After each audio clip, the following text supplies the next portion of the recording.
जय माता दी। मेरे सभी प्यारे दोस्तों, मैं लक्ष्मी शर्मा बड़ों को चरण स्पर्श, छोटों को प्यार और बराबर वालों को दिल से नमस्कार करती हूँ। आज आप सभी सुनेंगे भगवत गीता का चौथा अध्याय महात्म्य सहित। श्री कृष्ण भगवान बोले, इस अविनाशी कर्म योग को मैंने सूर्य से कहा, सूर्य ने मनु से कहा और मनु ने राजा इक्ष्वाकु से कहा। हे अर्जुन, इस तरह परंपरा से प्राप्त यह योग सब राजश्रियों ने जाना, परंतु अधिक समय व्यतीत होने से लुप्त हो गया। वही प्राचीन योग आज तुमको मैंने बताया है, क्योंकि तुम मेरे भक्त और मित्र हो। यह रहस्य अति उत्तम है।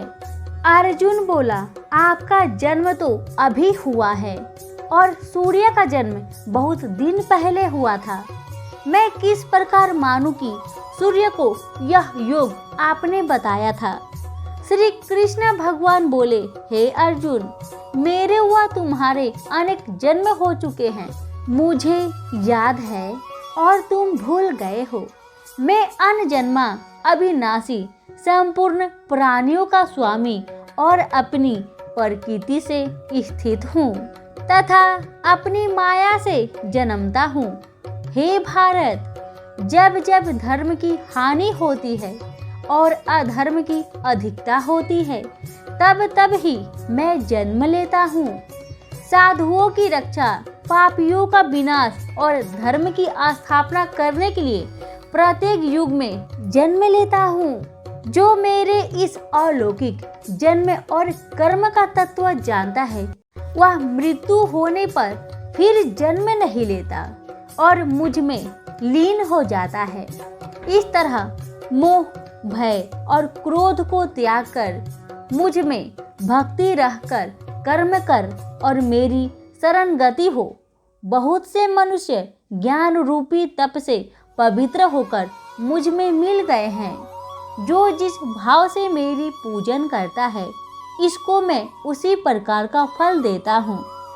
जो मनुष्य लोक में कर्म सिद्धि की इच्छा करने वाले देवताओं का पूजन करते हैं, क्योंकि इस लोक में कर्म की सिद्धि शीघ्र होती है। मैंने चारों वर्णों की सृष्टि अपने अपने गुण और कर्म से की है। सृष्टि की कर्ता मैं ही हूँ, तथापि मुझे अकर्ता अविनाशी जानो। कर्म मुझको वृद्ध नहीं कर सकते तथा कर्म फल मेरी कामना नहीं है। इस प्रकार जो मुझको पहचानता है, कर्मों के बंधन में नहीं पड़ता। इसी प्रकार समझकर प्राचीन मुमुक्षुओं ने भी कर्म किए हैं, अतः पूर्व पुरुषों के पहले ही किए गए कर्मों को तू भी कर। हे अर्जुन, कर्म क्या है और कैसे किया जाता है, इसके विचार में विद्वानों की बुद्धि भी चकरा जाती है। उस कर्म का वर्णन मैं तुमसे करूंगा, जिसके जानने से संसार के बंधन से छूटकर मोक्ष की भागी होंगे। कर्म, विक्रम और अकर्म तीन का जानना आवश्यक है, क्योंकि कर्म की गति अति गंभीर है। जो कर्म में अकर्म देखता है, वही पुरुष बुद्धिमान है, वही योगी और समस्त कार्यों का करने वाला है। हे अर्जुन, जो कर्म करने में कोई कामना नहीं रखता है और जिसके समस्त कर्म ज्ञान रूपी अग्नि से भस्म हो गए हैं, उसको ही पंडित कहते हैं। जो फल की आशा छोड़कर कर्म करता है और उनमें आसक्त भी नहीं रखता है तथा निराश्रय ही सदा संतुष्ट रहता है। मनुष्य कर्म में घिरा रहने पर भी मानो कुछ नहीं करता है।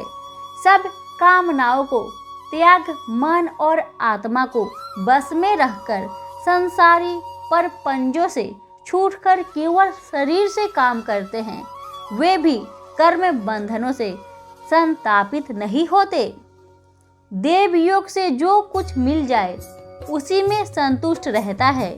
जो हर्ष, शोक आदि दोनों से मुक्त है तथा किसी से इच्छा देश नहीं करता। कर्म की सिद्धि या असिद्धि में भेद नहीं समझता। वह कर्म करता हुआ भी उससे नहीं बंधता। जो फल की इच्छा नहीं रखता वह वासना से दूर हो गया है। ज्ञान में जिसका मन अचल है, जो यज्ञ के कर्म करते हैं वे सब कर्म लुप्त हो जाते हैं। हवन करने का पदार्थ भी ब्रह्म है, आहुति देने वाला भी ब्रह्म है। इस प्रकार जिसकी वृद्धि में सब कर्म ज्ञानमयी है, उसी को ब्रह्म प्राप्त होता है। कोई कोई कर्म योगी देवताओं की पूजा करते हैं और कोई कोई ज्ञान योगी ब्रह्म रूप अग्नि में यज्ञ रूप से हवन कर परमात्मा का भजन करते हैं। कोई ऐसे हैं जो कि अपने इंद्रियों के तथा सब कर्मों को संयम रूप अग्नि में होम देते हैं, और कोई कोई इंद्रिया रूप अग्नि में इंद्रियों के रूप शब्द दी विषयों को होम देते हैं।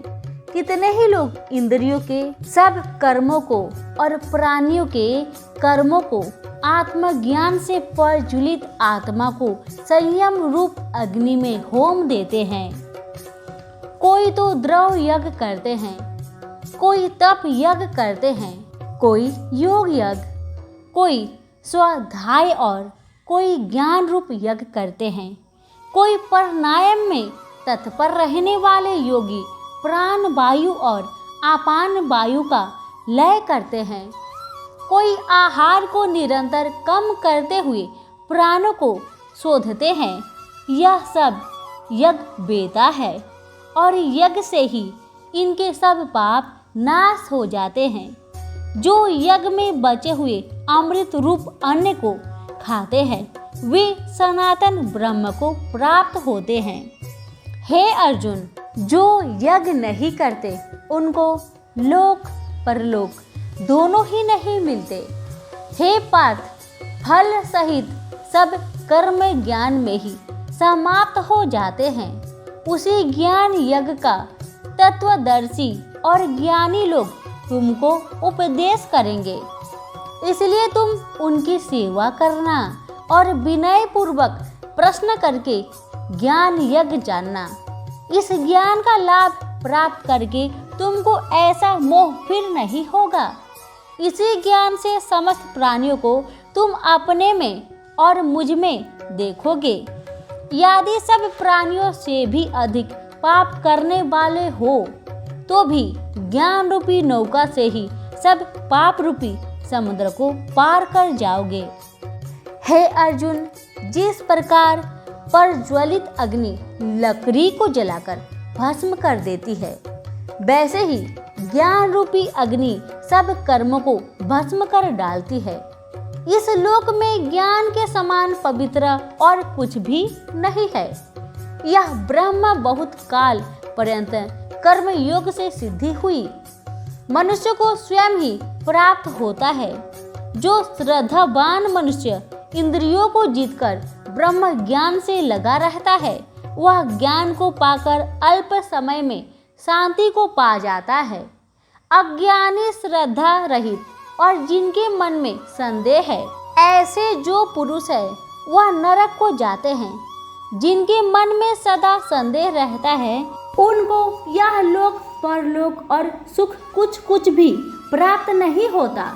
जिसने परमेश्वराधन और निष्काम कर्म योग्य आश्रय से कर्म बंधन त्याग दिए हैं और ज्ञान से जिनके सब संदेह दूर हो गए हैं, हे अर्जुन, उस आत्मज्ञानी पुरुष को कर्म का पाप पुण्य रूप बंधन में नहीं बांध सकता। अतः हे अर्जुन, अज्ञान से उत्पन्न हुए चित्त के इस संचय को ज्ञान रूपी तलवार से काटकर तुम मेरे बताए हुए कर्म योग को करने के लिए प्रस्तुत हो जाओ। सभी बोले श्री कृष्ण भगवान की जय हो। यहीं पर हमारी श्रीमद् भगवत गीता चौथा अध्याय समाप्त हुआ। अब हम सुनेंगे चौथा अध्याय का महात्म्य। भगवान बोले, हे लक्ष्मी, जो पुरुष श्री गीता जी का पाठ करते हैं उनके स्पर्श मात्र से अधमदेह छूटकर मुक्ति को प्राप्त होता है। लक्ष्मी जी ने पूछा, नारायण जी, श्री गीता जी के पाठ करने वाले को छूकर भी कोई जीव मुक्त हुआ है? तब श्री नारायण जी ने कहा, हे लक्ष्मी जी, तुमको मुक्ति की एक पुरातन कथा सुनाता हूँ। भगीरथी गंगा जी के तट पर एक काशीपुरी नाम का नगर था। वहाँ एक वैष्णव श्री गीता जी के 4थे अध्याय का पाठ किया करता था।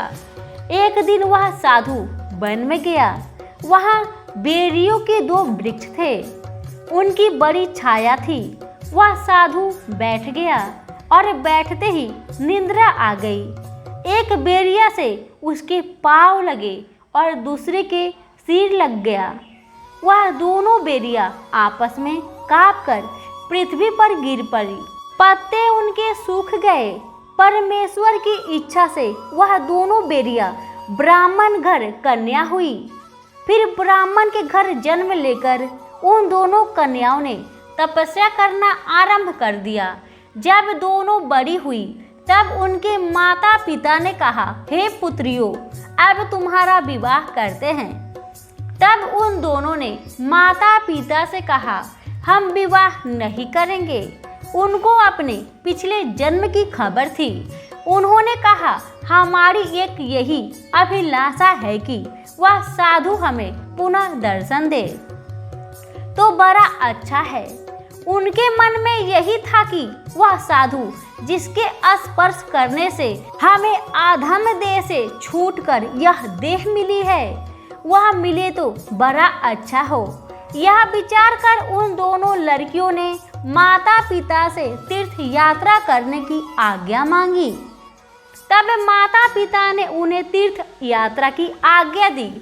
तीर्थ यात्रा करती करती बनारस में पहुंची तो वहां जाकर देखा कि वह तपस्वी बैठे हैं, जिनकी कृपा से हम बेरी की देह से छूटी हैं। तब उन दोनों कन्याओं ने चरण वंदना की। संत जी, धन्य हो, आपने हमको कृतार्थ किया है। तब साधु ने कहा, तुम कौन हो? मैं तुमको नहीं पहचानता। कन्याओं ने कहा, हम आपको पहचानती हैं। हम पिछले जन्म में बैरिया की योनि में थी। एक दिन आप वन में आए तो आपको बहुत धूप लगी थी। तब बेरियों की छाया के तले आ बैठे। लंबा आसन होने से एक बैरी से आपके चरण लगे और दूसरी बैरी से सिर लगा तो उसी समय हम बैरी की योनि से मुक्त हो गए। अब हमने ब्राह्मण के घर में जन्म लिया है और बहुत खुशी हैं। आपकी कृपा से ही हम मोक्ष को प्राप्त हुए। तब तपस्वी ने कहा, मुझे इस बात का पता नहीं था। अब तुम आज्ञा करो, तुम्हारी क्या सेवा करूं, क्योंकि तुम ब्रह्म रूप उत्तम जन्म श्री नारायण जी का मुख हो।